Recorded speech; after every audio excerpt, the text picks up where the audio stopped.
Hi, my name is Isabel, and for my case study wellness project, I will be doing Rick from the TV show Rick and Morty. So here is a little bit about Rick. Rick is basically the main character of the show, and him and Morty are grandfather and grandson. And Rick is a retired scientist who basically works on a bunch of projects that have to do with other dimensions, and it's like time travel in the garage of his grandson Morty's home.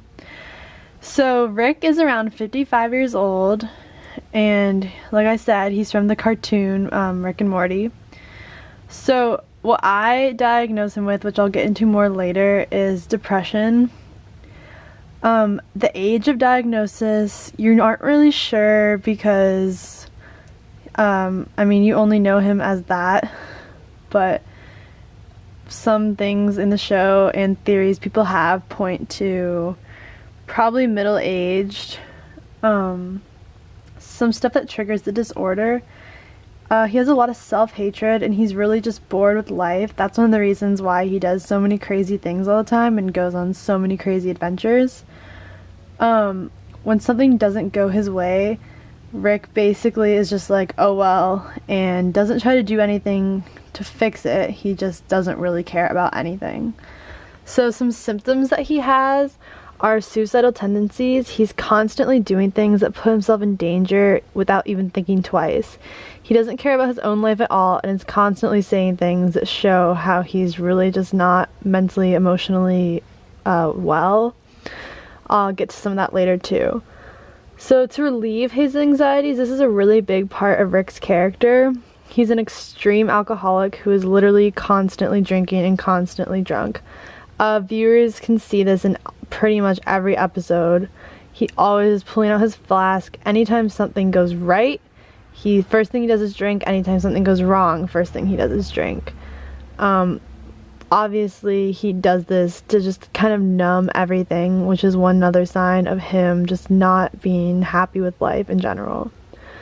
So, the only thing or person that Rick seems to care about is his grandson Morty. He brings him on all the other dimensions and all the other adventures. And he actually kind of cares enough to try and save his life because Morty goes the wrong way and gets sucked into the wrong dimension a lot. You don't see this kind of emotional connection from Rick with anyone else, but he does really care about Morty. So,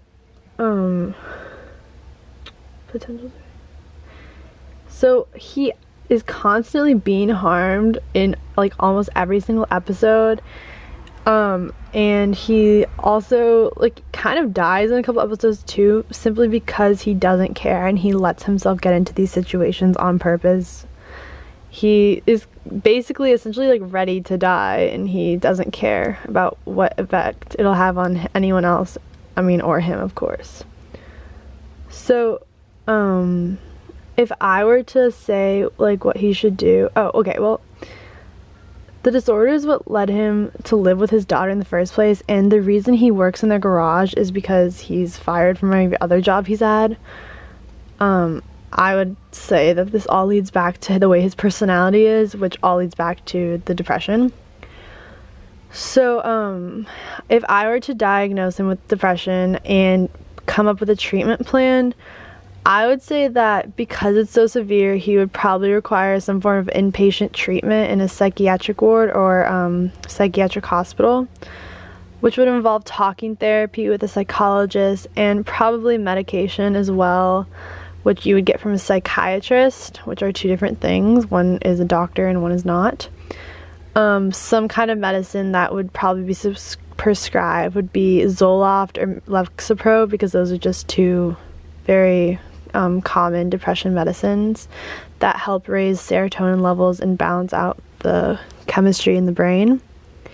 So also depression can occur with other illnesses and stuff, but there are no other signs that he has anything else that he's dealing with besides just depression. Like sometimes it comes with cancer or Parkinson's, but that's not the case here. So some symptoms of depression include persistent sad, anxious, or empty mood, feelings of hopelessness, guilt, worthlessness, loss of interest and pleasure, not caring, like obviously, decreased energy, difficulty concentration. A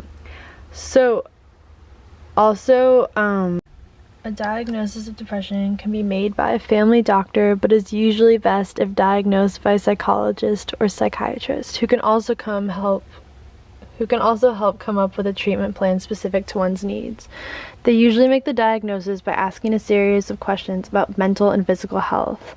They may also ask about eating and fitness habits, because while eating doesn't usually cause or have effects on depression, eating habits may start from depression, such as overeating, eating less, or eating disorders. Depression, also called Healthy fitness habits can also help improve mental health, is a mood disorder that causes depression. Can be treated with medications, psychotherapy, or a combination of daily activities such as sleeping, eating, or working.